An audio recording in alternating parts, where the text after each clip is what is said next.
BA प्रथम वर्ष भारतीय संगीत की कक्षा में आप सभी विद्यार्थियों का हार्दिक स्वागत है।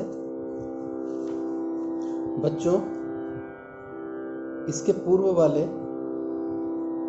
वीडियो में हम लोगों ने स्वर के बारे में पढ़ा था। स्वर 7 हैं,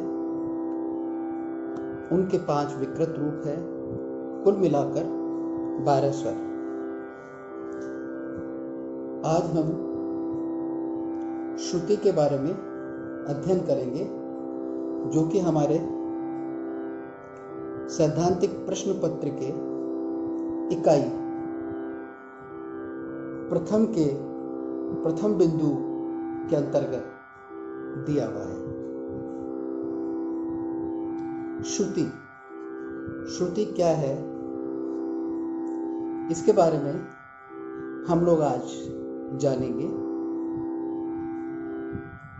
नित्यं गीतोपयोगित्वं भिज्ञे यत्त्वं प्यूयत लक्ष्ये प्रोक्तं सुपर्याप्तं संगीत श्रुति लक्षणम।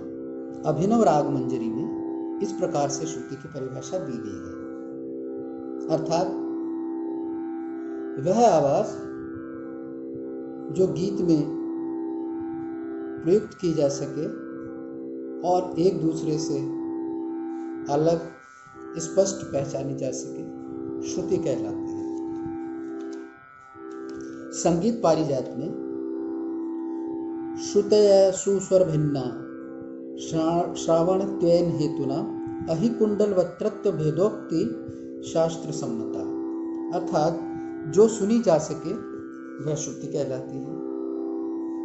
इसको और अधिक स्पष्ट समझने के लिए मान लीजिए हमने कोई नाद लिया जिसकी आंदोलन संख्या 100 कंपन प्रति सेकंड है। इसके बाद हमने दूसरा नाद लिया जिसकी आंदोलन संख्या 101 कंपन प्रति सेकंड है। वैज्ञानिक दृष्टि से देखें तो ये दोनों भिन्न नाद हैं, लेकिन इनकी कंपन संख्या में, इन दोनों नाद की कंपन संख्या में अंतर इतना सूक्ष्म है कि बहुत अति कुशल संगीतज्ञ भी इसके अंतर को शायद ही पहचान सके। अब यदि हम दूसरे नाद में कंपन एक एक करके बढ़ाते जाएंगे, अर्थात 101, 102, 103, 104, 105, 106 इस तरह से, तो एक स्थिति ऐसी आ जाएगी कि दोनों नाद अलग अलग स्पष्ट रूप से पहचाने जा सकेंगे, या इन दोनों नादों को स्पष्ट रूप से अलग सुना जा सकता है। इसी आधार पर विद्वानों ने श्रुति की यह परिभाषा दी है।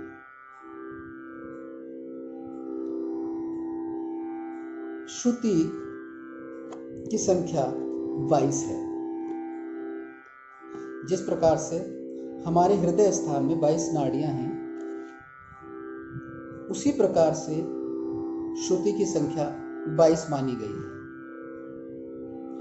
और इन्हीं 22 नादों को श्रुति कहते हैं।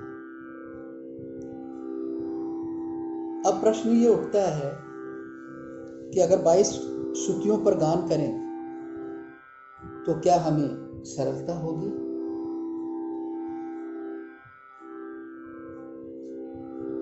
हम देखते हैं कि 22 नादों को गाने में हमें कठिनाई अवश्य होती है। अतः इन 22 श्रुतियों में से 12 स्वर चुनकर गाने में अथवा वादन में प्रयोग किए जाने लगे, और वही स्वर सा रे गा मा पा धा नी, 7 स्वर और 5 उनके विकृत रूप हमारे सामने आए।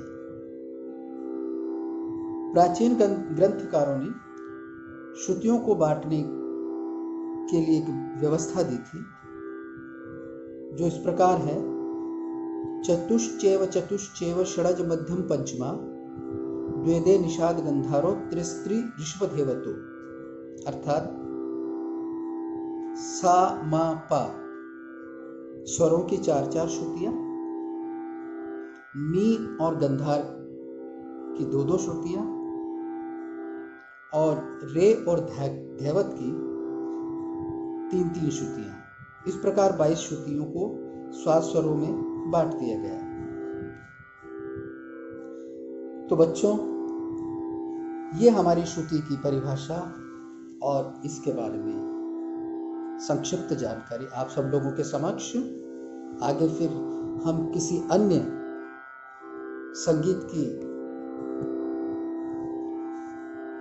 वर्ण पर चर्चा करेंगे। धन्यवाद।